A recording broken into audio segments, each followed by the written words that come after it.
ආයුබෝවන්. මම ආයුර්වේද වෛද්‍ය කාර්ති පූර්ණිමා. අපි අද කතා කරන්න යන්නේ මිග්‍රේන් ගැන. ඇත්තටම මේ මිග්‍රේන් කියන්නේ අපිට එදිනෙදා ඇති වෙන සාමාන්‍ය හිසේ කැක්කුමක් විදියට අපිට නොසලකා හරින්න පුළුවන් තත්ත්වයක්. අපි අද ඒ ගැන කතා කරමු. අපි ඕනම කෙනෙක්ට හිසේ කැක්කුමක් හැදලා තියෙනවා. ඒක හරි සාමාන්‍ය දෙයක් නේ. හැබැයි මේ මිග්‍රේන් කියන තත්ත්වය එහෙම සාමාන්‍ය තත්ත්වයක් නෙවෙයි. මේක ඉතාමත් දරා ගැනීමට අපහසු, ඉතාමත් තදබල හිසේ කැක්කුමක්. බොහෝ විට මේක ඇති වෙන්නේ හිසේ අර්ධයක, එහෙම නැත්නම් හිසේ යම් කොටසක වෙන්න පුළුවන්. මේ තත්ත්වයේ තියෙන සුලභතාවය නිසාම අපිට මේ මිග්‍රේන් එහෙම නැත්නම් ඉරුවාරදේ කියන වචනය පවා නුපුරුදු වචනයක් නොවන තත්ත්වයකට පත් වෙලා තියෙනවා. මේ තද හිසේ කැක්කුම සමගම ඇතැම් අයට වමනය, ඔක්කාරය, කටේ කෙල එකතු වීම වැනි ලක්ෂණ ඇති වෙන්න පුළුවන්. මිග්‍රේන් ඇටැක් එකක් ආවට පස්සේ ඒක පවතින වේලාව පුද්ගලානුබන්ධයි. ඒ කියන්නේ පුද්ගලයාගෙන් පුද්ගලයාට වෙනස් වෙනවා. ඇතැම් අයට පැය කිහිපයකින් රිකවර් වෙන්න පුළුවන්. හැබැයි ඇතැම් අයට දවස් දෙකක් උනත් පවතින අවස්ථා තියෙන්න පුළුවන්.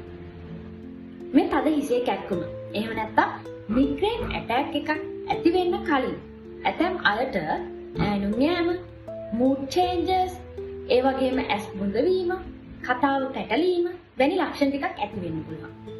ඒකට අපි කියන්නේ ඕරා එකක් කියලා. හරියට තව ටිකකින් මට මිග්‍රේන් ඇටැක් එකක් එනවා කියලා කියන පූර්ව දැනුම් දීමක් වගේ. හැබැයි මේ ඕරා එක හැමෝටම ඇති වෙන්නත් පුළුවන්.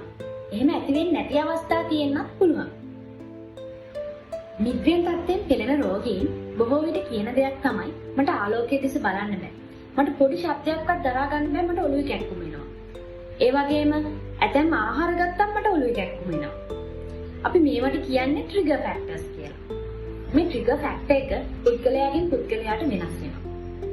අධික ආලෝකය, අධික ශබ්දය, විවිධ රස වර්ග, එහෙම නැත්නම් විවිධ ආහාර වර්ග, චොක්ලට්, චීස්, රටකජු වගේ ආහාර වර්ග, ඒ වගේම විවිධ සැර සුවඳ වර්ග, ඒ වගේම මානසික ආතතිය වඩාත්ම සුලභ ට්‍රිගර් ෆැක්ටර්ස් විදියට අපිට හඳුන්වලා දෙන්න පුළුවන්. ඉතින් මේ අර්ධාවබේධක එහෙම නැත්නම් මිග්‍රේන් වලට ආයුර්වේද ප්‍රතිකාර තියෙනවා. ඔව් තියෙනවා. ආයුර්වේද ප්‍රතිකාර භාවිතයෙන් ඉතාමත් සාර්ථක ලෙස ඔයාට මේ මිග්‍රේන් තත්ත්වයෙන් මිදෙන්න පුළුවන්. ආයුර්වේදයට අනුව අර්ධාවබේධක කියන නමින් තමයි මිග්‍රේන් හඳුන්වලා තියෙන්නේ. මේ තත්ත්වය වාත හා පිත දෝෂ සම්බන්ධ වීමෙන් එහෙම නැත්නම් වාත පිත දෝෂ කෝප වීමෙන් ඇති වෙන තත්ත්වයක් විදිහට තමයි ආයුර්වේදයේ දක්වලා තියෙන්නේ.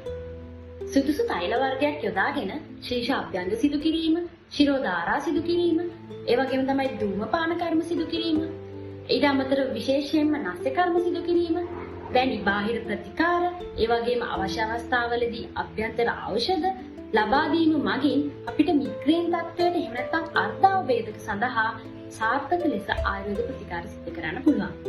ඒ වගේම ඊට අමතරව අපිට චීන කටු ප්‍රතිකාර, ඒ වගේම යෝග ව්‍යායාම වැනි ක්‍රමද මේ සඳහා ප්‍රතිකාර කිරීමට යොදා ගන්න පුළුවන්. ඉතින් මේ මිග්‍රේන් තත්ත්වයෙන් තවදුරටත් වේදනාව විඳින්නේ නැතුව සුදුසුකම්ලත් ආයුර්වේද වෛද්‍යවරයෙක් ළඟට ගියොත් සම්පූර්ණ සුවය ලබා ගන්න ඔබට හැකියාව තියෙනවා.